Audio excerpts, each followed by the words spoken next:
Podcast Twins, here we go. I'm Drew, that's Vince. And we are back again. And we got Chief Samuel Eaton with us, coming back for a return performance. You're not supposed to call me Chief in this one, so. Oh, shoot. Hey, man, you can't get away from it, man. Retired. Retired. Retired. You know? So we're not talking about any of that firefighter stuff this time. You don't drop your rank on there, but even with that, before we even get started with him, I want to, first of all, thank everybody for watching. And make sure that I invite you guys to please click the subscribe button on YouTube. Click the little icon, the bell icon, so you can get a reference every time we get ready to post something.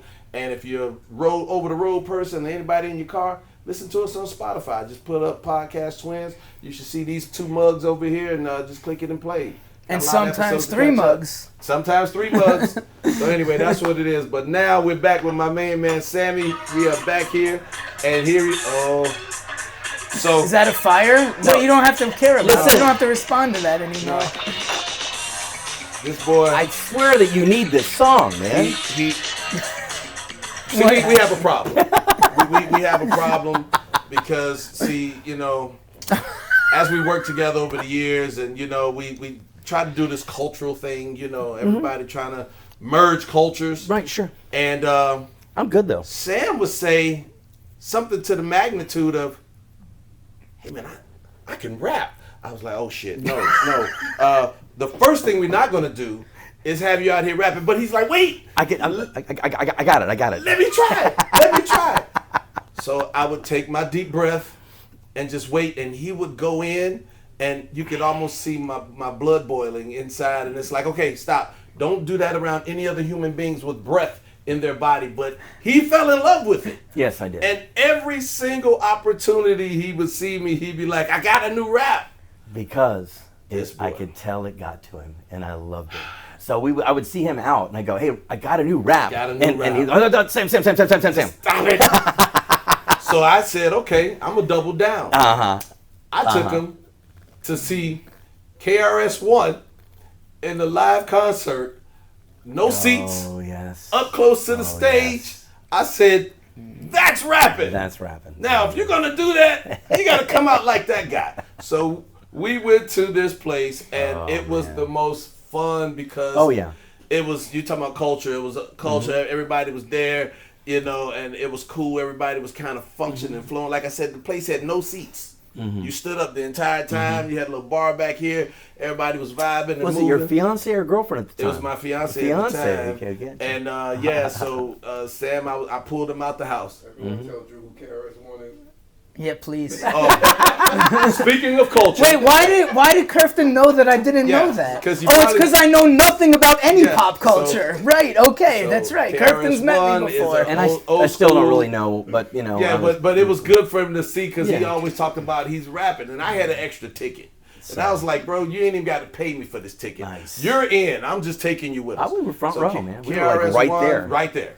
Right there. We had all of them. KRS and all those guys were up there. What happened? Kirfton's cracking up back there, man. And this is the shit I'm talking about right now. I mean, it's all of them. So this is so much more fun than the time I used the new version of the word woke instead of the 1960s. I love that episode. That text was one of the most awkward because these guys are like brothers, right? I mean, I looked at it and I'm like, why are they freaking out? Like, what are they talking about? So you need to know that when I heard this episode, I felt your pain because I went through the same thing. Why, Sam? I went because the same shit happened to him. It's the word hijack. The word was hijacked, and I really do honestly respect your position on this because so much in the last 4 to 10 years has been hijacked. Absolutely. And this is one of those things that I definitely appreciate your position on it because we got to get back to foundationally what things are supposed to be. Absolutely, and so that's what would happen. Because, like, you know, my guy Sam is high energy. So when something would hit him, and he'd be behind the keyboard, you could see it. Keyboard gangster, enter, and out it goes. And because we have connected so much over social media over the last X amount of years, I get his feed instantly.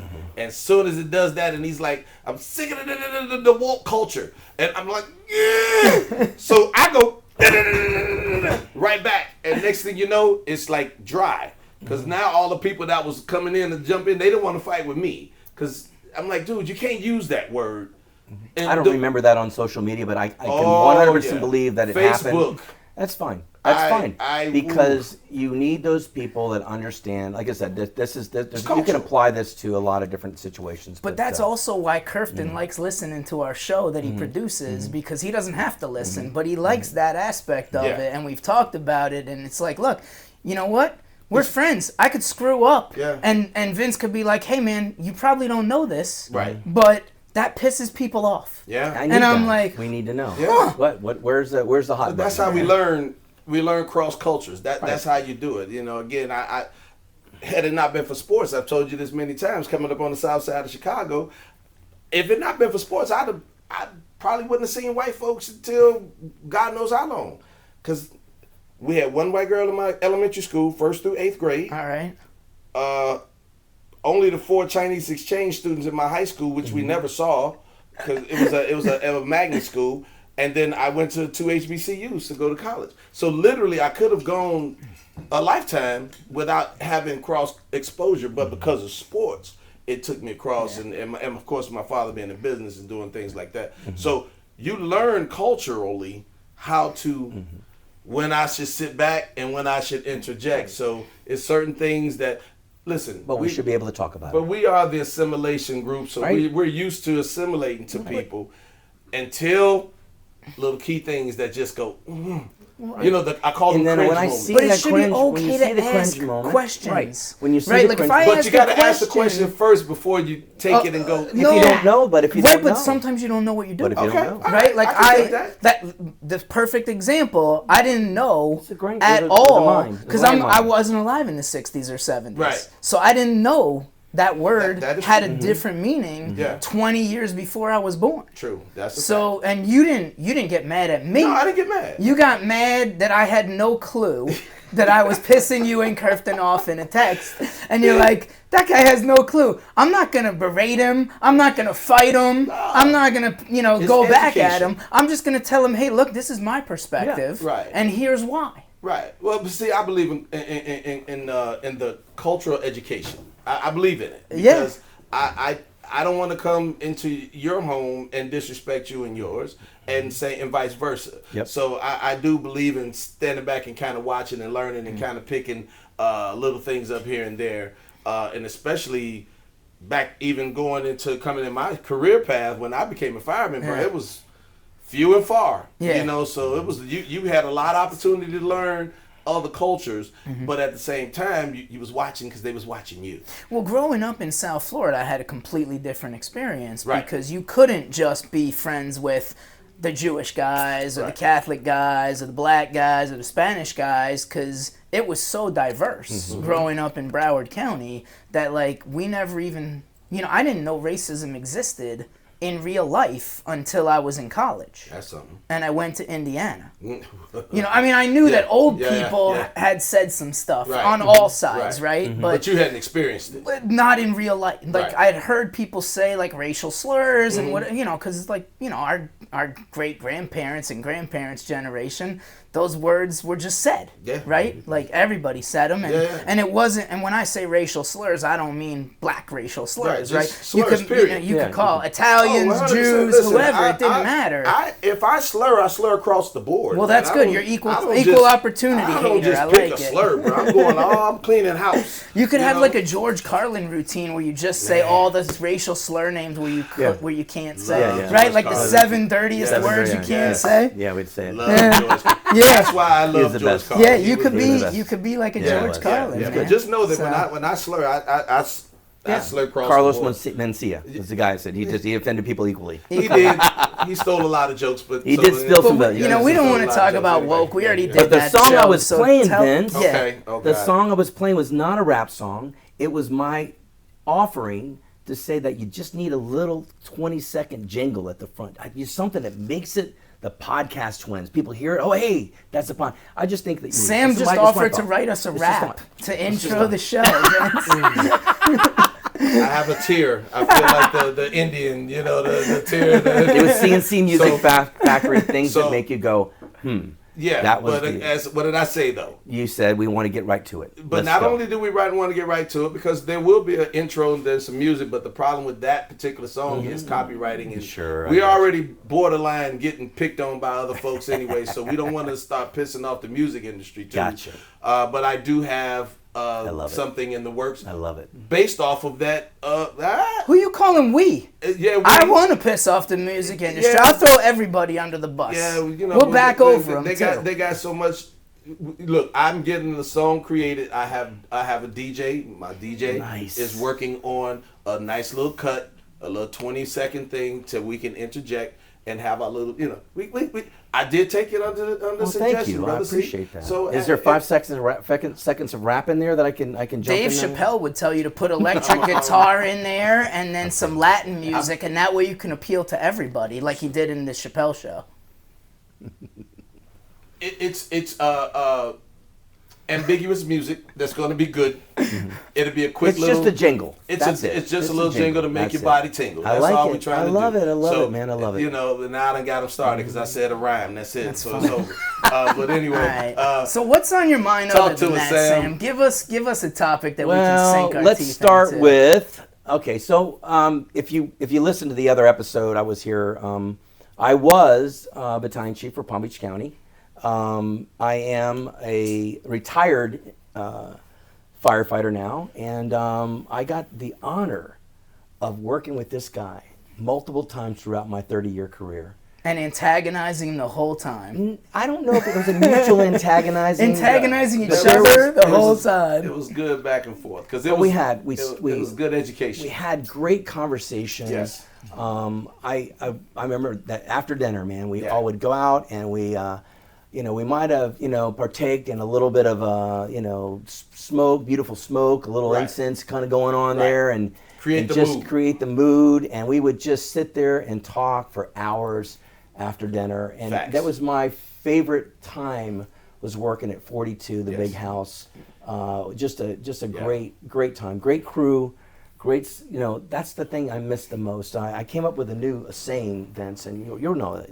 I miss the clowns. I miss the circus, but I miss the clowns, but I don't miss the circus. Right. Well, mine is, I miss some of the stormtroopers. I do not miss the Death Star. So that's my. Wow. Okay. All right. That's my. All right. He's a Star Wars guy. I do. Obviously, we went there with that. Listen, but the station was great because especially that particular station, because it was a headquarters, so you had chiefs all the way down to rookies. So. Depending on the personalities, it could get tested and testy. So I developed a rule that if you were within arm's reach of the table, your rank don't matter. You're just that guy. So I can say anything to you I want, and you can't come back and hold that over my head because you're a ranking officer or vice versa. And so listen, when that thing jumped off, it was a little cautious, except for me and my guy, Captain Larry Esteban, my man. Yes. We there was no gloves, there was no tape. It was just bare knuckle brawling across the table. It was this podcast at the table in live beauty. Man. You have to understand my position. I spent some time at his station, when Skip Mosier went out, and I was there on a regular basis there for that time. But I also floated in and out, and I would forget the rule, and not. Sometimes I'd forget that was the standing rule, and you've got the captain there, you've got the informal leader here, and you'd sit down at the table, and all of a sudden somebody would bring up a topic that you're probably not supposed to talk about on duty, and they would just loft it out there. It was like the topic of the day, and I'd be like, and I'd look at Vince, and I'd go, oh yeah, that's right. Everything's off. Everything's we're good to go. Let's talk. And the conversation would get quite dicey. Yeah. And it was one of those that. And here's the beauty of it. And just like I see with this podcast, the beauty is that first of all, I loved it because they never got me. They never got me to leave. No. But I heard that there was a challenge of how quickly they could get the chief officer to leave the table. And I would have loved to have been a fly on the wall when some of those chiefs came in there and found out, hey, badges are off, the rank's off, and see how that looked. It was very good, and I was very good at it. And I see Vince as a vocal guy in that meeting somehow. Not at all. No, I was false advertising. We would start knocking the tennis ball across the table. And next thing you know, you start to see this guy with this white shirt come in, look like he got just freshly shaved and all tightened up and everything.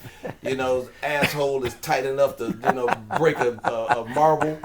And you can see it. And so as this conversation goes, we're kind of smirking at each other across the table like, all right, let's go.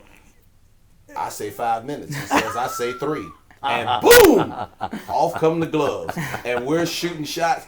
I've seen one particular chief officer grab his plate full of food, get up, and just turn around and walk out the door. I believe it. I believe it. You almost got me. You almost got me one time. As the door closed, we broke out in such laughter. It was incredible, man. Well, before we get to the story of how Vince almost got you, we buried the lead a little bit because you said you got a great story about Charles Barkley. And I need to hear that. I need to hear that story right now because I've been thinking about that in the back of my head since we started. So I need to hear that story. So Vince, this is good, man. So you remember this predates Barkley's got a horrible golf swing. I'm sorry, Charles. But anyway, it's better now. This goes way back to when this is in Charles Barkley's prime. Now there was as a basketball player. When he was, I'm not your kid's role model. This guy, right? Right. The badass of the NBA, and getting in fights in bars and tackling Bill Laimbeer and all absolutely. that. Yeah. I wasn't huge. I didn't follow basketball, but I knew who Jordan was, Charles Barkley. Hall of Famers, you knew who they were. The Larry Birds and Dennis Rodman and all this stuff. So. But when Charles Barkley walks into a place, there's quite a ruckus, right? Would you say? Absolutely. So there used to be a place called Pleasure Island in Orlando. Remember that? Absolutely. And there was a bar called Mannequins. Okay. And Mannequins had the largest revolving dance floor in the world. That's what they billed it as. And it was a gigantic revolving dance floor. And there might have been alcohol involved in the story. So. Allegedly, I'm there with a bunch of firefighters. We're in there. I love to dance. I'm actually not a bad dancer, even though I'm a horrible rapper, but I'm not a bad dancer. Okay. So I'm out on the dance floor and I'm doing my thing. I've got some ladies and stuff, Listen, I'm good. And I hear Charles Barkley's here, and I look over, and he's stepping up into the VIP section. He's got two beautiful blondes on either side of him, and he's walking up, and he's got this whole entourage of bouncers. They're just like all around him. Now, Nobody can get. You're a big guy yourself, Sam. But how much bigger is Barkley? Okay, so I don't know that because of how this story plays out. All right. I won't interrupt you anymore. I'm not. Then. Okay, so trust me when I say I had him. All right. Literally. All right. Vince, all right. Give me. So I am a little animated. I might be a little extroverted, Vince, okay? Yeah, and I'm out there and I hear Charles Barkley's word. there and I want to meet Charles Barkley, but I'm not going to be able to because he's in the VIP section. And I watch, we go around one time, around another time, and all of a sudden he emerges. He's on the fringe of the VIP section. There's a 4-foot wall and he's right on a bar top next to the revolving dance floor, and the revolving dance floor is taking me to him.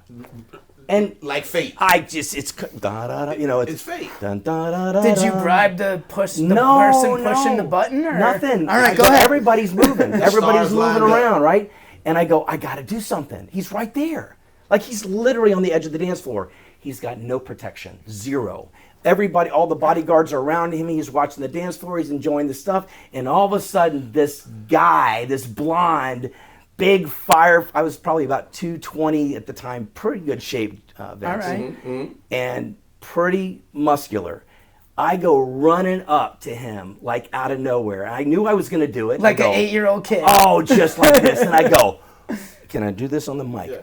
Woo, baby! Like that. And I put my hands out like this, and he knows I got him. And he raises up, and his eyes got this big, and I busted out laughing because this is the badass of the NBA, right? And he goes like this, and he goes, And he gets a big smile on his face, and he reaches over and he finishes the 10, and I'm like, okay, that's good. I will never forget scaring Charles. I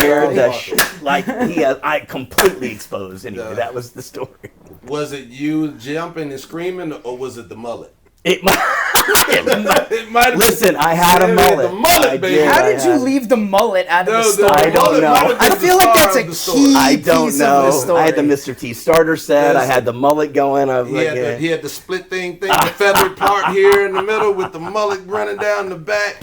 I was like, yeah, buddy, that was he had the 80 starter kit in the 2000s. I did. Please tell me there's pictures of this. There's plenty. There are photos. I may have to share them. Yeah, plenty of photos. Absolutely. But yeah, that's why I was saying I don't know which one was scarier, you screaming or the mullet. Oh man, but, I'm sure it was how loud I was. Oh yeah, well, and I gave him no chance. I got him. No, you got him. I gave him no chance. You're lucky the bodyguards didn't come down there. They couldn't get to me. I was square, man. Even after that fact, they'd like to come and escort you to a different part of the room. I feel like there's so many ways we could modify that story to make it really entertaining, but I'm not going to go there. So I'm glad you shared that one with us. That's so pretty good. Look, this man here, dude, we used to... there was just certain things... You can't really get detailed, but it was a lot of table talk. Yep. A lot of table talk, but again, what happened is that people would start to drift off the bed. So he and I would normally stay up until, yes, to forever. We would be up till 1 o'clock in the morning. One change, talking, and just blah blah blah, enjoying it, because it was a good time. So it did help increase our bond until the following shift would come, and then the guys would say, "Hey man, we're going to go out here and play basketball." And Sammy would say, "Oh, we're playing basketball?" We didn't mean for Sammy to hear that we're playing basketball, because Sammy thought he was Michael Jordan or Larry Bird when it came down to playing basketball. So the one thing he could not control was his temper. It's very difficult. So he would shoot, boom, boom, da da da, boom, and we just come around, whatever, and we go, game point. I get mad. Yeah. He took the basketball. Personal. He was red and screaming like I don't like. He's a competitive guy. And he took the ball, looked like TV, and just launched it over the top of the building.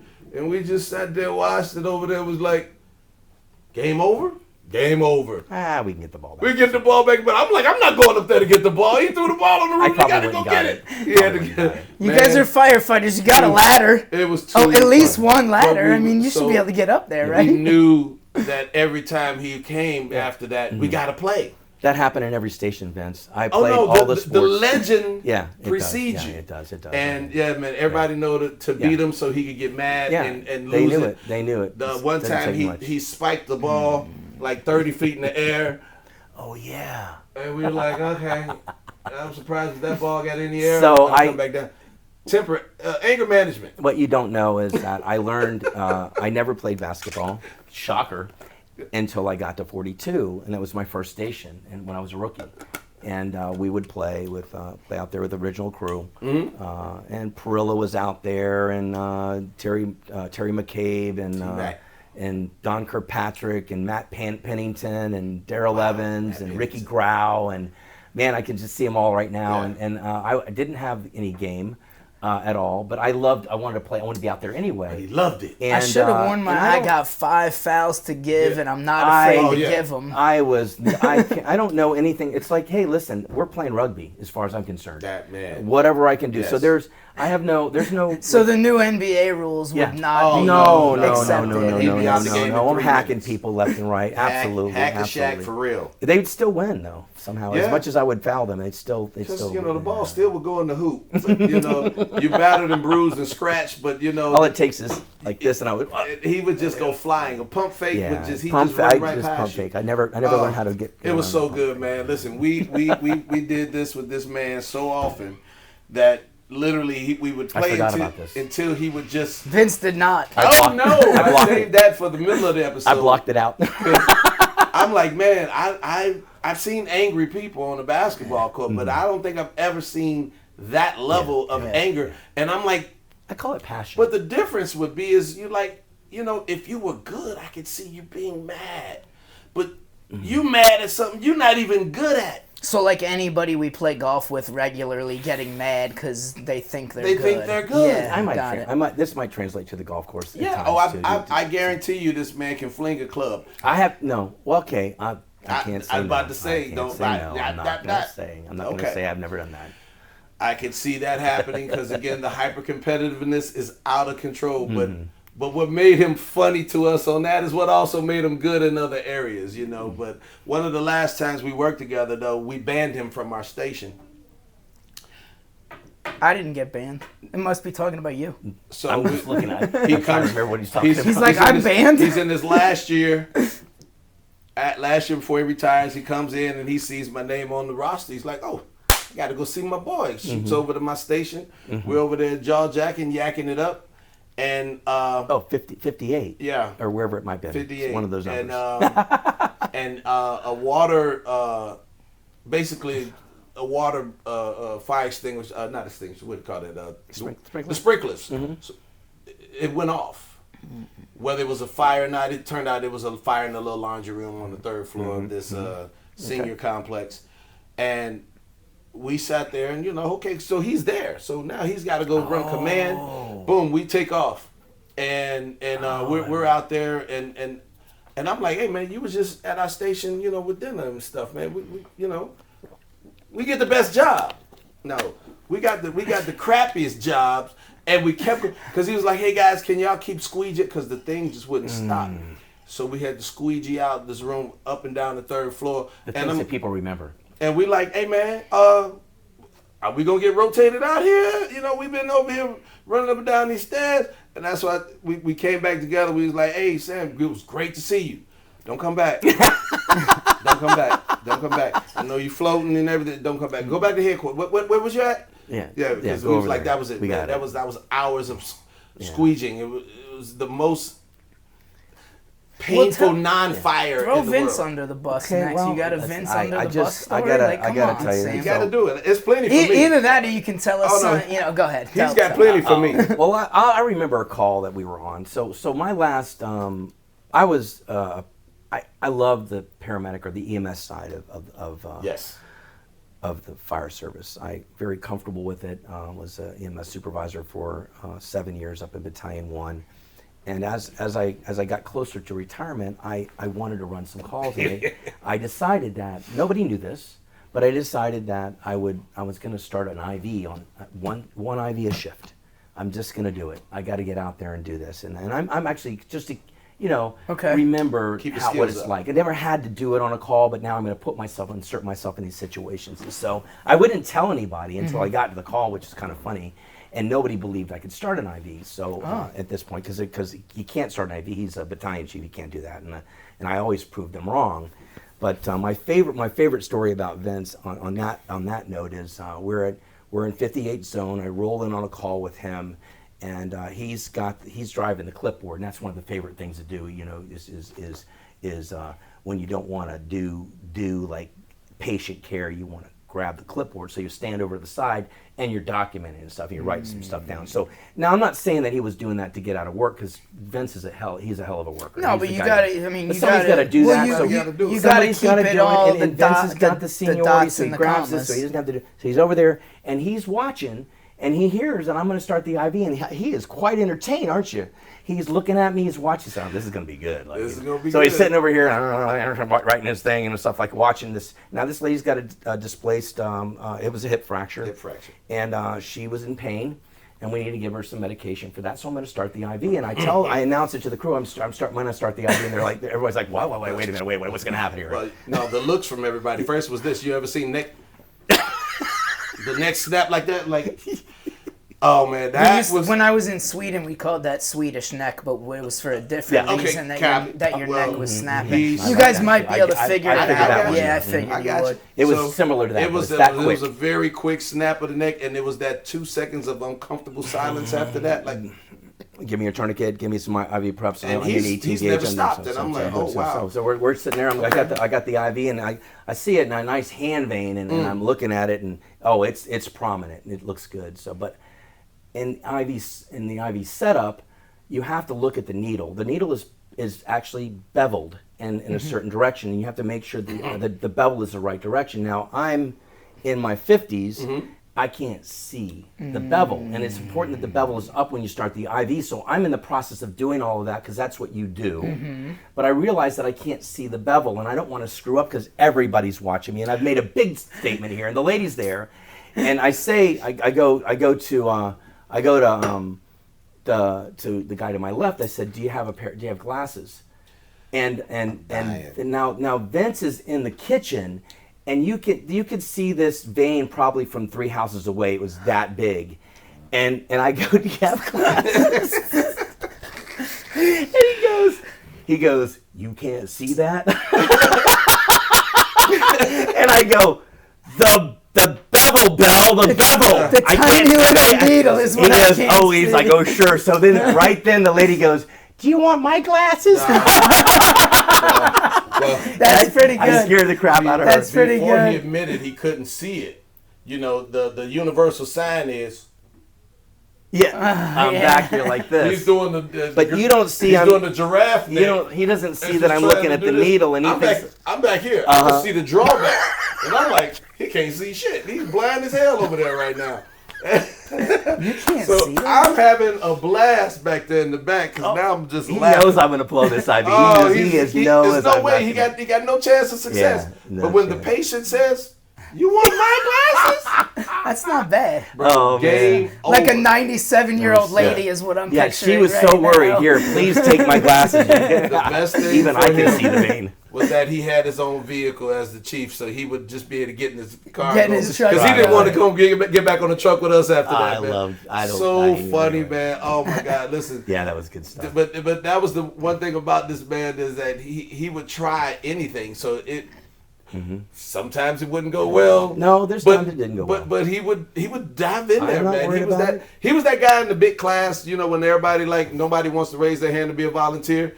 If Sam Eaton was in the class, He knows me. you had a volunteer. He was knows going to me. already be sitting there. I He's will. jumping already before the Yeah, guy I even can't asked wait. for a volunteer. Give me a chance. So yeah, Give me a chance to be on the podcast. he's that guy right there. So. No, and we appreciate that you listened to a bunch of them in prep for being a Yes, guest. I did. And I know My you homework. kind of let's say, insinuated that you had some thoughts on some of the topics. Let's see what some of I your did. that How we we talk doing on about. time? No, you're good. I Keep think going, we're man. good, Do your yeah. thing. All right. What were some of my points? Okay, let's see here. Oh boy. Let's see. Go what ahead. you got. Start with whatever most Let me controversial see. one The you can. conspiracy We don't care. podcast. Oh. The things we're not supposed to talk about. Oh, yeah, we talk about a lot. We don't talk about a lot of stuff like that. so happy to listen to you guys delve into this. Which one? And I love how you set it up. The one that we started to we got into the moon landing Flat, and yeah. the 9/11 and 9/11.